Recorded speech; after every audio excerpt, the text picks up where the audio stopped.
కార్యదర్శిగా ధన్యవాదాలు. ఇక్కడ మంత్రివర్గ ఉపసంఘానికి నేను చేసే సూచన ఏంటంటే, గత ప్రభుత్వం ఎకరానికి 10,000 రూపాయలు రైతు బంధు ఇచ్చింది. దానికి అదనంగా మేము ఎకరానికి 15,000 రూపాయలు ఇస్తామని మాత్రమే చెప్పారు తప్ప కౌలు రైతులా, సాగు చేసే రైతులా, ఇంకో రైతులా అని చెప్పి మేనిఫెస్టోలో చెప్పలేదు. ఒక మాట ఇద్దరికి ఇస్తామనే పద్ధతిలో చెప్పారు కానీ పెళ్ళోడు దిగినాక పళ్ళు మొదలు పెట్టినట్టు వ్యవసాయ సీజన్ స్టార్ట్ అయ్యేటప్పుడు ఇప్పుడు రైతుల పేరుతో అభిప్రాయ సేకరణ చేసి తగ్గించడం కోసమో, లేకపోతే దీన్ని వాయిదా వేయడం కోసమో, లేకపోతే కౌలు రైతులకి అసలు రైతులకు తగ్గించడం కోసం ప్రయత్నం చేస్తామని చెప్పి గ్రామీణ ప్రాంతంలో ఒక అభిప్రాయం ఉంది.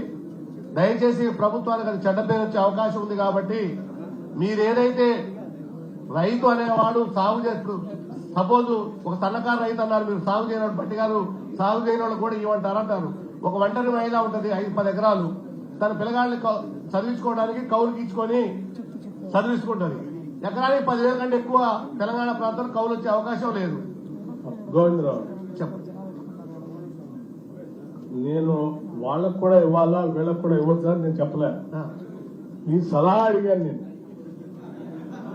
అంటే వార్తలు ఒక నిమిషం మళ్ళీ ఈ రోజు కూడా మీరు సభలో మాట్లాడుతూ ఉన్నారు. నేను అడిగింది ఏంటంటే మీ సూచన ఏంటని అడిగాను. ఈ రెండింటి మీద ఇట్లా ఉంటుంది, ఎట్లా చేస్తే బాగుంటుందో చెప్పండి అన్నాను తప్ప నేను వీళ్ళ కూడా ఇవ్వమంటారా అని నేను అడగలే. నా ఉద్దేశం ఏంటంటే మీరు ఎవరు చెప్తే వాళ్ళందరికీ ఇవ్వడానికి నేను సిద్ధంగా ఉన్నాను మొత్తం. ఎందుకంటే ఒక నిమిషం, మా గవర్నమెంట్ చాలా క్లియర్ గా ఉంది. ఇది ప్రజాప్రభుత్వం, పంచే డబ్బంతా ప్రజలది. ఆ పంచేదాన్ని న్యాయబద్ధంగా, ధర్మబద్ధంగా మీ డబ్బు పంచుతున్నాం కాబట్టి మేము ఒళ్ళు దగ్గర పెట్టుకుని మీ సలహాలు తీసుకొని వాటిని పంచుదారి ఆలోచిస్తూ చేస్తుంది తప్ప ఇది వేరే ఉద్దేశం. సోషల్ మీడియాలో తుమ్మల నాగేశ్వర గారి పేరుతో ఇలా వచ్చింది సార్. అందుకే వివరణ అడుగుతున్నాను సార్. ఉచితాలు అలవాటు చేసినాక పింఛన్ గత ప్రభుత్వం 2,000 ఇస్తే మేము 3,000 ఇస్తాను, రైతు బంధు 10,000 ఇస్తే 15,000 ఇస్తున్నప్పుడు ఇస్తాను గవర్నమెంట్ అన్నాక తీసుకోవడానికి ప్రతి ఒక్కరికి ఉంటుంది సార్. అది ఎవరికైనా మానవ సహజం ఆశ అనేది.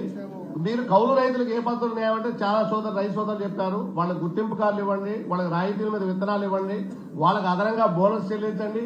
లేదంటే కౌలు రైతులు గుర్తించి వాళ్ళకి నెలకి 5,000 రూపాయలు 10,000 రూపాయలు గౌరవ వేతనం ఇవ్వండి, ఎవరికి అభ్యంతరం లేదు. రుణాలు ఇవ్వండి, ఇంకా వాళ్ళకి రాయితీ మీద యంత్రాలు ఇవ్వండి. ఎలాంటి వాళ్ళకి ఆర్థికంగా నిలదొక్కోవడానికి వాళ్ళ వరకు సపరేట్ గా ఏది